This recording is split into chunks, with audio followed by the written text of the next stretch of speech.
Trump. Professor Vinícius, o senhor tem essa mesma visão dessa reconfiguração da doutrina Monroe? Ela sai um pouco desse aspecto de defesa da democracia e até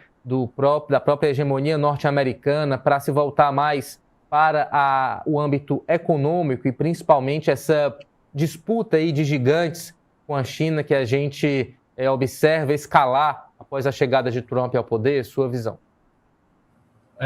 Os Estados Unidos ele passou nas últimas décadas a assistir uma autonomia surgindo na América, principalmente na América do Sul, né? Se a gente pegar como marco ali a formação do Mercosul, consequentemente, ao longo dos anos, a formação dos BRICS, né? E os Estados Unidos ele passa a não ter uma influência econômica tão direta como ele tinha antes na América Central, né? E na América do Sul, né, que é uma estratégia que os Estados Unidos assumem, e aí quando a gente faz uma leitura da história, é importante a gente pegar desde o final da Segunda Guerra Mundial, né, que é uma política que os Estados Unidos adotam de estabelecer quem são os inimigos e onde eu vou atuar para poder garantir os meus interesses internos. Então, a política internacional dos Estados Unidos ela se volta para o interesse interno dos Estados Unidos desde do final da Segunda Guerra Mundial. E a gente tem a Guerra Fria e a formação desses conflitos que a gente tem até hoje no mundo, né, esses conflitos geopolíticos, né,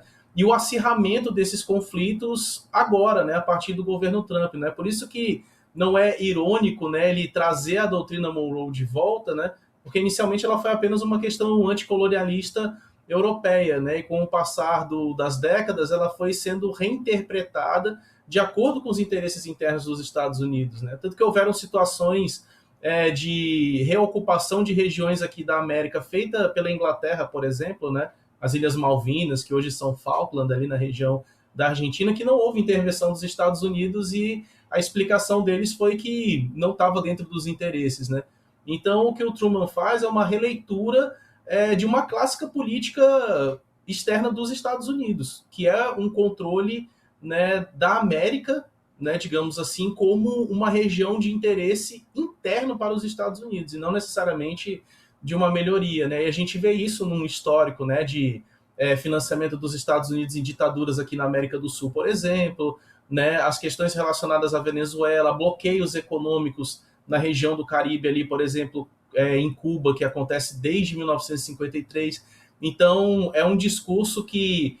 vem dos Estados Unidos como uma forma de melhoria da América Central e do Sul, mas que é totalmente voltado para os interesses internos, né? Quando ele fala das empresas e da tecnologia de exploração de petróleo na Venezuela, por exemplo, e de que brota dinheiro e que os Estados Unidos eles não vão gastar, né, em nenhum tipo de ocupação na região da Venezuela, então a gente vê que o interesse é puramente interno, assim. Então ele evoca a doutrina Monroe por uma questão histórica dos Estados Unidos, mas não necessariamente remonta àquilo que ela era originalmente, né?